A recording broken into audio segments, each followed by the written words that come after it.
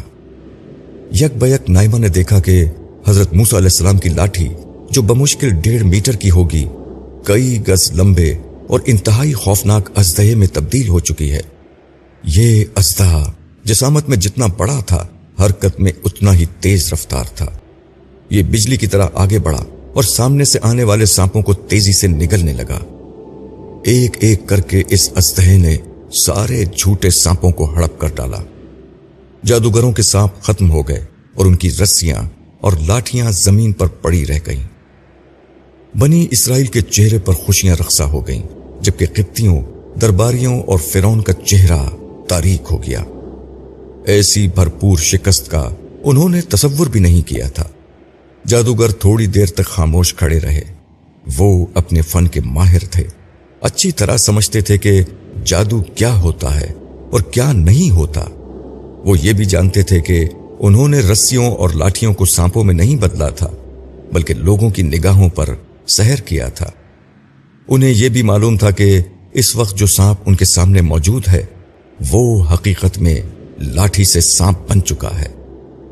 وہ بلند آواز سے پکارے، ہم رب العالمین پر، موسیٰ علیہ السلام اور ہارون علیہ السلام کے رب پر ایمان لے آئے۔ یہ کہتے ہوئے وہ اپنے ایمان کے اعتراف میں اللہ کے حضور سجدے میں گر گئے۔ فرعون کے لیے جادوگروں کی شکست کوئی کم نہیں تھی کہ اب یہ جادوگر ایمان بھی لے آئے۔ وہ غصے سے پاگل ہو کر کھڑا ہو گیا اور بولا، تم میری اجازت کے بغیر ایمان لے آئے؟ لیکن وہ تھا ایک پکا اور شاطر سیاستداں۔ اس میں کوئی شک نہیں کہ اگلی بات جو اس نے کہی وہ کوئی عام آدمی سوچ بھی نہیں سکتا تھا۔ اس نے اپنی رسوائی کا سارا ملبہ ان جادوگروں پر گراتے ہوئے کہا، میں سمجھ گیا ہوں کہ اصل بات کیا ہے۔ یہ موسیٰ تمہارا سردار ہے، اسی نے تم سب کو جادو سکھایا ہے، اور آج کے دن کے لیے تم نے یہ ملی بھگت کر لی کہ تم موسیٰ کے سامنے ہار جاؤ گے۔ اس طرح تم موسیٰ کو سچا ثابت کر دو گے۔ پھر وہ درباریوں اور اپنے لوگوں کی طرف دیکھتے ہوئے بولا، ان سب کا اصل منصوبہ یہی ہے کہ اس ساز باز سے یہ اقتدار پر قبضہ کر لیں اور اس شہر کے اصل باشندوں کو نکال کر خود حکمران بن جائیں۔ درباریوں نے زور شور سے فرعون کی تائید کی۔ وہ بولتا رہا، مگر اب تم جان لوگے کہ تمہارا انجام کیا ہوگا۔ میں تمہارے ہاتھ اور پاؤں مخالف سمت سے کاٹ کر کھجور کے تنوں پر تمہیں سولی دوں گا، پھر تم جان لوگے کہ کس کا عذاب زیادہ سخت اور دیر پا ہے۔ مگر وہ جادوگر جو تھوڑی دیر قبل فرعون کے قرب کے خواہش مند اور اس کے اقبال کی قسمیں کھا رہے تھے، صاحب ایمان ہو چکے تھے۔ ایمان بھی اس سطح کا جس سے آگے کوئی مقام نہیں ہو سکتا۔ وہ بڑے حوصلے سے بولے، اے فرعون، جو روشن دلائل ہمارے سامنے آ گئے ہیں اور جس آقا نے ہمیں پیدا کیا ہے اس سے منہ موڑ کر ہم تجھے ترجیح نہیں دے سکتے۔ تجھے جو کرنا ہے کر لے، تیرے ہاتھ میں تو بس دنیا ہی کی زندگی ہے۔ ہم اپنے رب پر ایمان لے آئے ہیں کہ وہ ہمارے گناہ بخش دے اور موسیٰ کے مقابلے کے اس جرم کو معاف کر دے جس پر تو نے ہمیں مجبور کیا ہے۔ تو ہمیں مارنا چاہتا ہے تو مار دے، کوئی حرج نہیں، ہم مر کر اللہ کے حضور ہی پہنچیں گے۔ ہم قبطی قوم کے وہ پہلے لوگ ہونے کا احساس ضرور حاصل کریں گے جو موسیٰ کے رب پر اعلانیہ ایمان لائے ہیں۔ اب ہم اپنے رب کی مغفرت اور رحمت کے طلبگار ہیں۔ فرعون کے اشارے پر سپاہی آگے بڑھے اور ان اہل ایمان کو گرفتار کر لیا۔ اثر نے نائمہ کا ہاتھ تھاما اور آگے بڑھنے لگا۔ جگہ وہی تھی، وہی میدان، وہی دریائے نیل کا بہتا ہوا پانی، دریا کے ساتھ دور تک کھڑی فصلیں۔ آج ہر چیز وہی تھی، صرف میدان خالی تھا۔ اس میدان کے وسط میں وقفے وقفے سے کھجور کے تنے زمین پر گڑے ہوئے تھے۔ ان تنوں پر خدا کے ان صالح بندوں کی لاشیں لٹک رہی تھیں جو ایک دن قبل تک جادوگر تھے مگر اب شہادت کی موت پا کر خدا کے محبوب ہو چکے تھے، جنہوں نے جان دینا گوارا کیا مگر حق کو نہیں چھوڑا۔ نائمہ نے یہ منظر دیکھا اور لرز اٹھی۔ ان تمام لاشوں کے دائیں طرف کے ہاتھ کاٹے گئے تھے اور بائیں طرف سے پاؤں کاٹ دیے گئے تھے۔ یہ بات اسے اثر بتا چکا تھا کہ ان کے یہ اعضاء زندہ حالت میں کاٹے گئے۔ پھر ان کے باقی ماندہ دھڑ کو بڑی بڑی کیلوں سے کھجور کے تنوں میں ٹھونک کر ان تنوں کو زمین پر گاڑ کر سیدھا کھڑا کر دیا گیا۔ کیلیں ٹھوکنے کا یہ عمل بھی زندہ حالت میں کیا گیا تھا۔ نائمہ اس سفر میں موت کی بہت سی اقسام دیکھ چکی تھی مگر اتنی اذیتناک موت اس نے پہلی دفعہ دیکھی تھی، وہ بھی صرف اس جرم میں کہ کچھ لوگوں نے یہ کہا کہ اللہ ہمارا رب ہے۔ نائمہ وہیں زمین پر بے دم ہو کر بیٹھ گئی۔ کل تک یہ لوگ اس کے سامنے زندہ کھڑے تھے اور آج اس نے دل میں سوچا، اس میں کوئی سوال پوچھنے کا حوصلہ بھی نہیں رہا تھا۔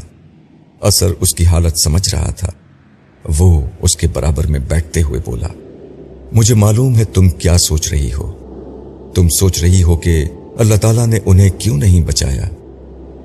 نہیں، تم مجھے یہاں لانے سے قبل حضرت موسیٰ اور حضرت خضر کے واقعے میں سب کچھ سمجھا چکے ہو۔ اب میں جان چکی ہوں کہ اللہ کے ہر کام میں بہت حکمت ہوتی ہے، اس کے ہر کام میں مصلحت ہوتی ہے۔ تم مجھے یہ بھی سمجھا چکے ہو کہ فرعون جیسے ظالموں کا انجام جہنم ہے اور ان بے گناہوں کا بدلہ جنت ہے جنہیں صرف ایمان لانے کے جرم میں سولی دی گئی۔ مگر بات یہ ہے کہ جنت مستقبل کا ایک واقعہ ہے۔ ایک عام آدمی تو یہی سوچے گا کہ مستقبل کس نے دیکھا ہے؟ ہم انسان تو صرف حال میں جیتے ہیں۔ ہمارا حال یہ دنیا ہے اور دنیا میں تو بہرحال ان سولی پانے والوں کا نقصان ہو چکا ہے نا، اس کا ازالہ تو ممکن نہیں۔ اثر مسکرایا، وہ نائمہ کا مسئلہ سمجھ چکا تھا۔ یہ ہر انسان کا مسئلہ تھا، اس لیے اس نے تفصیل سے جواب دینے کا فیصلہ کیا۔ تم انسانوں کے لیے یہ دنیا بہت اہم ہے مگر یہ دنیا اللہ کے نزدیک کچھ بھی نہیں ہے۔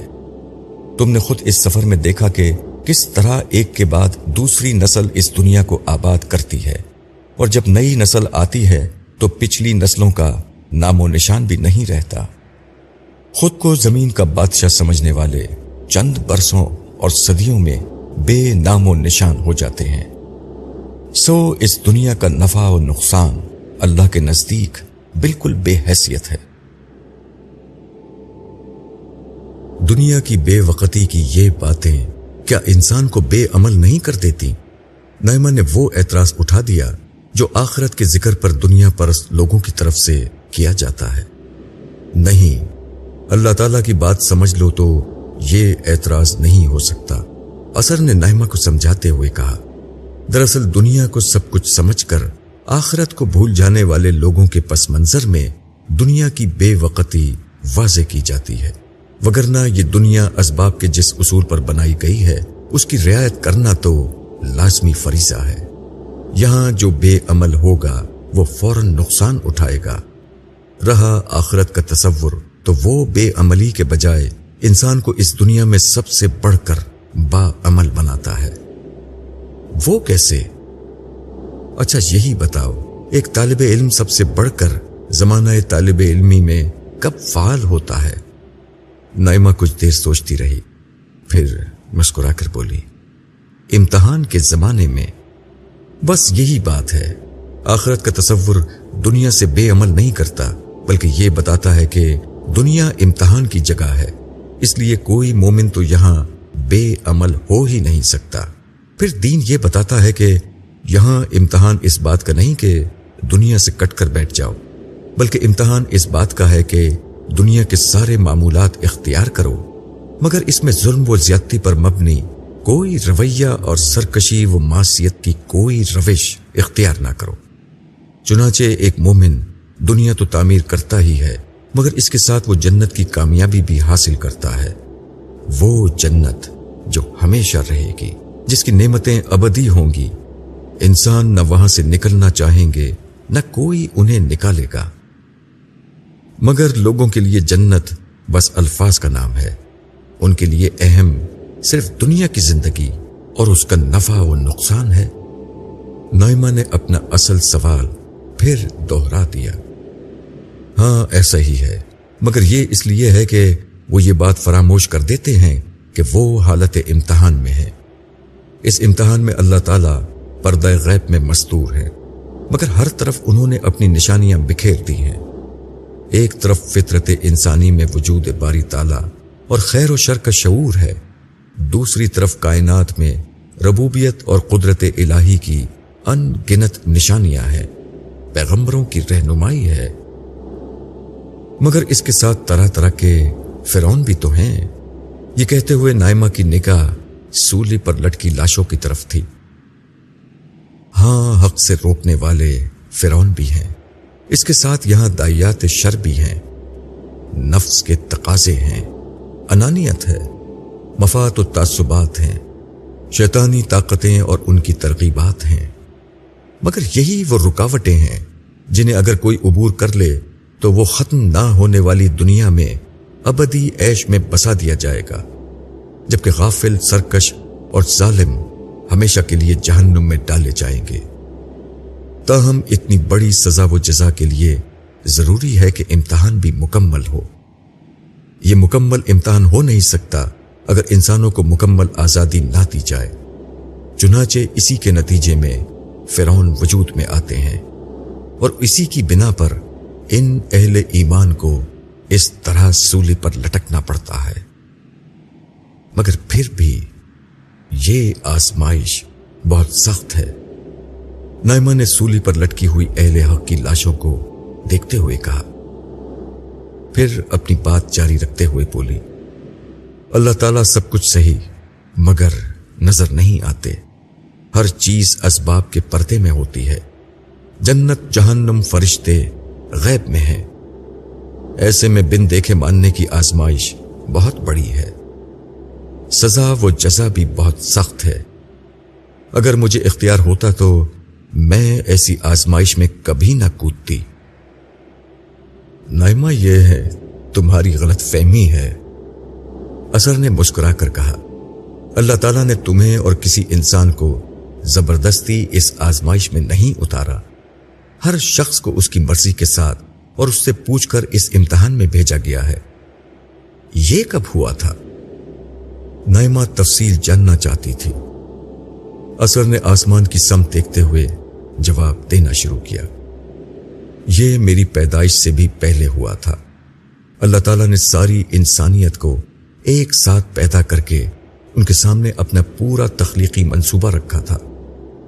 جنت، جہنم، سزا، جزا، کیا کرنا ہے، کیا نہیں کرنا ہے، حالات کیسے ہوں گے، ہر چیز واضح کرتی تھی۔ تم انسانوں نے ان ساری شرائط کو قبول کر لیا، مگر کیوں؟ جنت نائمہ، جنت، اثر نے ایک لفظ میں جواب دیا اور پھر خود ہی اس کی وضاحت کرتے ہوئے بولا، جنت بہت حسین جگہ ہے نائمہ، تم سوچ بھی نہیں سکتی وہ کیسا مقام ہے۔ انسانوں کو اس آزمائش میں اترنے سے قبل جنت کی تمثیل دکھا دی گئی تھی، اس کے بعد یہ ممکن ہی نہیں تھا کہ انسانوں کی اکثریت اس آزمائش میں نہیں اترتی۔ پھر اس نے مزید سمجھاتے ہوئے کہا، تمہیں یاد ہوگا جادوگروں نے فرعون سے کس طرح انعام طلب کیا تھا۔ تمہیں یہ بھی یاد ہوگا کہ رقاصاؤں کے رقص اور ان کے حسن نے کس طرح لوگوں کو محصور کر دیا تھا۔ دنیا کی یہ نعمتیں آخرت میں ہزاروں لاکھوں گنا بڑھا کر دی جائیں گی۔ یہی معاملہ آخرت کی سزا کا ہے۔ اس دنیا میں تو ایک دفعہ سولی دی جا سکتی ہے، مگر آخرت میں تو ہر طرف سے عذاب آئے گا اور انسان کبھی نہیں مرے گا، بلکہ ان عذابوں کو جھیلنے کے لیے ہمیشہ زندہ رہے گا۔ اللہ تعالیٰ نے اس موقع پر انسان کو جنت و جہنم کی ساری لذت اور عذاب دکھا دیے تھے، اس لیے اس وقت ہر شخص یکسو تھا کہ اسے جنت میں جانا اور جہنم سے بھاگنا ہے۔ مگر یہ جو واقعہ ہے یہ تو کسی انسان کو یاد نہیں۔ یاد ہوتا تو امتحان ختم ہو جاتا، لیکن سارے قرائن یہ بتاتے ہیں کہ انسان فطری طور پر سب کچھ جانتا ہے۔ وہ آج بھی اپنی جنت اس دنیا میں تعمیر کرنا چاہتا ہے۔ وہ ختم نہ ہونے والی زندگی، مان نہ پڑنے والی لذت، ہمیشہ رہنے والی جوانی کی تلاش میں رہتا ہے۔ وہ آنے والی کل کا تصور رکھتا ہے اور اس کے لیے بھرپور تیاری کرتا ہے۔ وہ پہلے انویسٹمنٹ اور پھر بدلے کا قانون جانتا ہے۔ وہ فائدے کے لیے خطرہ مول لینے کے اصول کو سمجھتا ہے۔ نو رسک نو گین، نائمہ زیر لب بڑبڑائی۔ اثر نے تائید میں سر ہلاتے ہوئے اپنی بات جاری رکھی۔ جو سودا اس دن انسانوں نے اپنے رب سے کیا تھا، آج بھی یہ سودا انسان صبح و شام کرتے ہیں۔ سارے کاروبار حیات اسی اصول پر چل رہے ہیں۔ بس ہوتا یہ ہے کہ یہ سودا کرنے کے بعد انسان سنجیدہ رہتے ہیں، نفع و نقصان کے معاملے کو حقیقی سمجھ کر درست رویہ اختیار کرتے ہیں، جبکہ آخرت کا معاملہ چونکہ حسی نہیں بلکہ عقلی ہے، اس لیے وہ بھول کا شکار ہو جاتے ہیں۔ تم سچ کہتے ہو اثر۔ انسان کا اصلی شرف یہ ہے کہ وہ عقل کی آنکھوں سے نظر نہ آنے والے غیبی حقائق کو پہچانے۔ صرف محسوسات کی بنیاد پر فیصلہ کرنا تو جانوروں کا رویہ ہے۔ انسان کو غفلت میں ڈال دینے والی ایک اور چیز بھی ہے۔ اثر نے آزمائش کی اصل سنگینی کو واضح کرتے ہوئے کہا، انسان اس مادی دنیا میں بھی بہرحال عقلی اصول پر معاملات کرتے ہیں، کیونکہ مادی نفع و ضرر انہیں سامنے نظر آ رہا ہوتا ہے۔ لیکن اللہ تعالیٰ کی آزمائش میں اصل معاملہ یہ ہے کہ یہاں لوگوں کی سزا و جزا فوری طور پر نہیں ہوتی۔ انسان جو مادی نفع و نقصان پر جیتے ہیں، سزا و جزا نہ ہوتی دیکھ کر سرکش ہو جاتے ہیں۔ اسی مسئلے کو حل کرنے کے لیے اللہ تعالیٰ نے رسول بھیجے ہیں، جن کے ذریعے سے دنیا ہی میں ان قوموں کی سزا و جزا قائم کر کے اللہ تعالیٰ اپنی موجودگی کا آخری ثبوت دے دیتے ہیں۔ اس سزا و جزا کو دیکھ کر بھی کوئی نہ مانے تو وہ اس بات کا مستحق ہے کہ اسے جنت کی ابدی بادشاہی سے محروم کر کے ہمیشہ کے لیے جہنم کے قید خانے میں پھینک دیا جائے۔ یہ کہہ کر اثر کھڑا ہوا اور نائمہ سے بولا، آؤ اب میں تمہیں اس سزا و جزا کا ایک اور منظر دکھاؤں۔ نائمہ اور اثر سمندر کے کنارے کھڑے تھے۔ وہ واضح طور پر دیکھ سکتے تھے کہ سیدنا موسیٰ علیہ السلام کی قوم بنی اسرائیل ان کی قیادت میں سمندر کی سمت بڑھی آ رہی ہے۔ نائمہ نے اندازہ لگایا کہ لوگوں کی ایک بہت بڑی تعداد ان کے پیچھے آ رہی ہے۔ یہ کوئی فوج نہ تھی بلکہ مہاجرین کا ایک قافلہ تھا، جس میں عورتیں، بوڑھے، بچے، بما ساز و سامان شامل تھے۔ اثر نائمہ کو حضرت موسیٰ علیہ السلام کی دعوت اور پھر ان کی ہجرت کی تفصیلات بتا رہا تھا۔ اللہ تعالیٰ نے موسیٰ علیہ السلام کو فرعون کے پاس دوہرے مشن پر بھیجا تھا۔ ایک یہ کہ وہ فرعون اور اس کے حواریوں کو توحید کی دعوت دے، دوسرے یہ کہ وہ فرعون سے یہ مطالبہ کریں کہ وہ بنی اسرائیل کو اپنی غلامی سے نجات دے تاکہ وہ ان کو فلسطین میں لے جا کر آباد کرے۔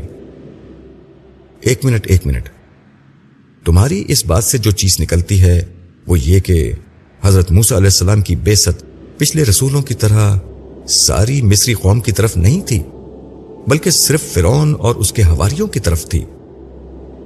تم نے بالکل ٹھیک سمجھا۔ قرآن نے دیگر رسولوں کے برعکس حضرت موسیٰ علیہ السلام کے معاملے کو آل فرعون یعنی فرعون کے درباریوں اور حمایتیوں کے حوالے سے بیان کیا ہے، پوری مصری قوم کے حوالے سے نہیں۔ اس لیے تم ابھی دیکھ لو گی کہ عذاب کی زد میں صرف فرعون، اس کی فوج، اس کے درباری اور حواری آئیں گے، مصری قوم اپنی جگہ باقی رہے گی۔ نائمہ کی سمجھ میں یہ بات آ گئی۔ اس نے دوسرا سوال اٹھایا۔ دوسری چیز جو تمہاری بات سے نکلتی ہے وہ یہ کہ حضرت موسیٰ علیہ السلام کا شروع دن سے یہ ارادہ نہیں تھا کہ بنی اسرائیل مصر میں رہیں، تو فرعون اور اس کے درباری بار بار یہ کیوں کہتے تھے کہ یہ لوگ مصر پر قبضہ کرنا چاہتے ہیں؟ یہ سیاست ہے نائمہ۔ دراصل بنی اسرائیل حضرت یوسف علیہ السلام کے زمانے میں یہاں کے حکمران طبقے میں شامل تھے۔ بعد کے زمانے میں مقامی قبطیوں نے اقتدار پر قبضہ تو کر لیا، مگر بنی اسرائیل کی تعداد بہت بڑھ چکی تھی۔ گرچہ انہوں نے بنی اسرائیل کو غلام بنا رکھا تھا اور وہ پوری طرح ان کے زیر دست تھے، مگر ان میں یہی خوف تھا کہ کہیں بنی اسرائیل کوئی بغاوت نہ کر دیں اور مصر کی حکومت پر قبضہ نہ کر لیں۔ فرعون اسی خوف کی نفسیات کو استعمال کر کے مصریوں کو حضرت موسیٰ علیہ السلام کے خلاف کر رہا تھا۔ نائمہ نے ایک اور سوال کیا، مگر فرعون تو جانتا تھا کہ حضرت موسیٰ بنی اسرائیل کو لے جانا چاہتے ہیں، اس نے انہیں جانے کی اجازت کیوں نہ دی تاکہ اس خوف سے مصریوں کی جان چھوٹ جاتی؟ وہ ایسا کرتا تو پھر مصریوں کو مفت کے اتنے غلام کہاں سے میسر آتے؟ زمانہ قدیم میں قوموں کی پوری معیشت غلامی پر استوار ہوتی تھی، آج تو تم اس کا تصور بھی نہیں کر سکتی۔ لیکن حضرت موسیٰ علیہ السلام ان کو کیوں فلسطین لے جانا چاہتے تھے؟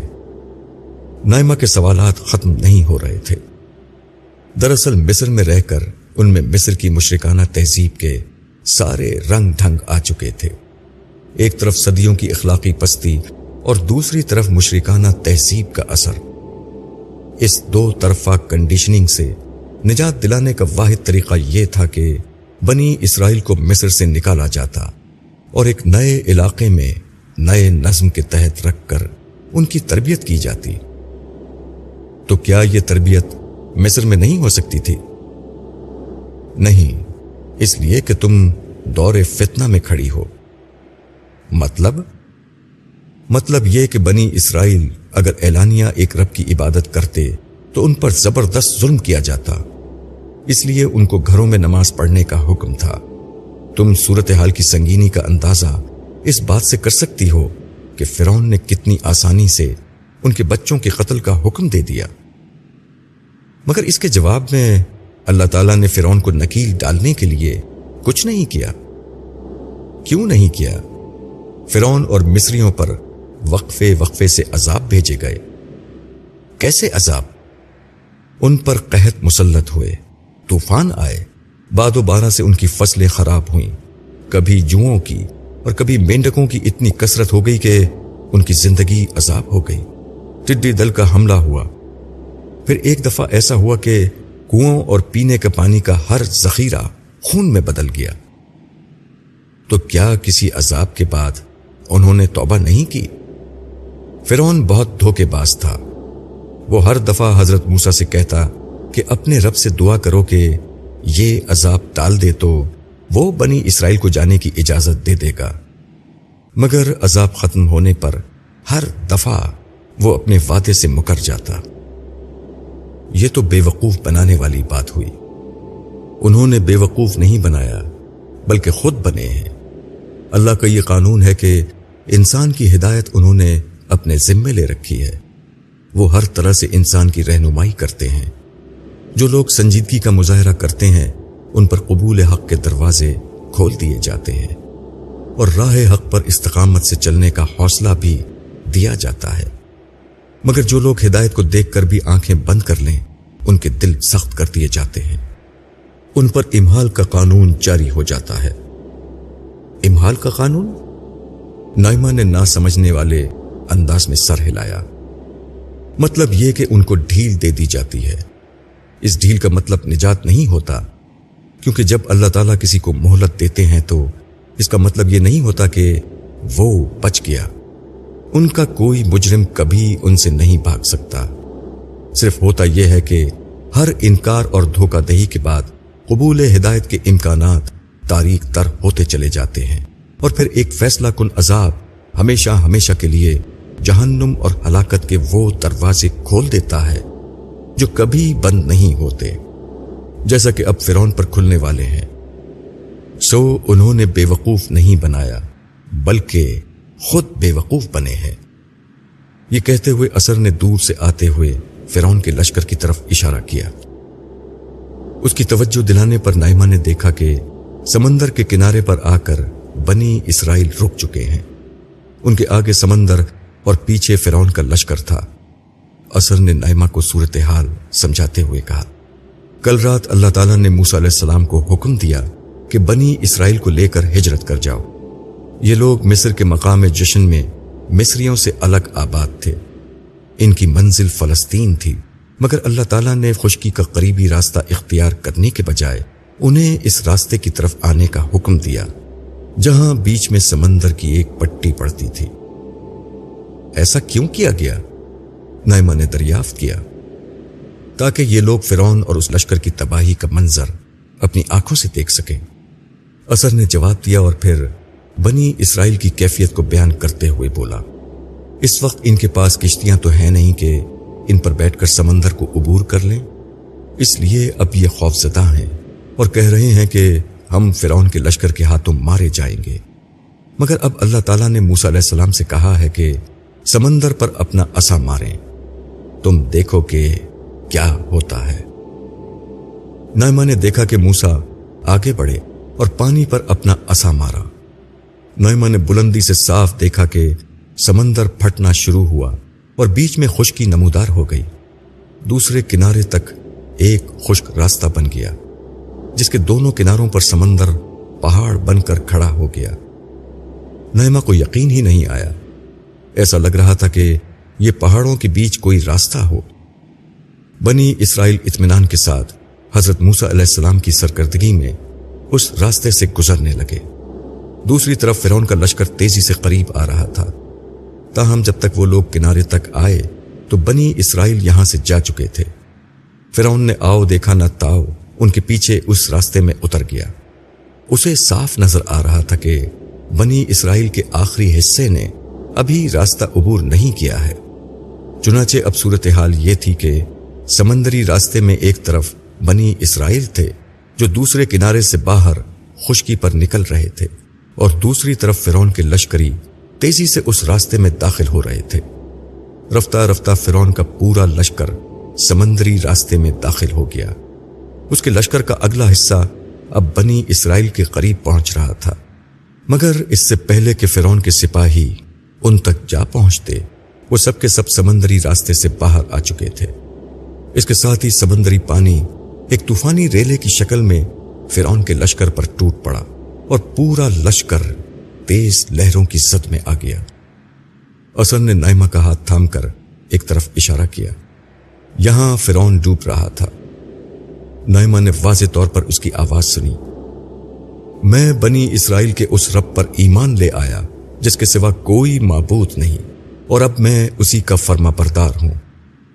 اثر زیر لب بڑبڑایا، اب ایمان لایا ہے تو؟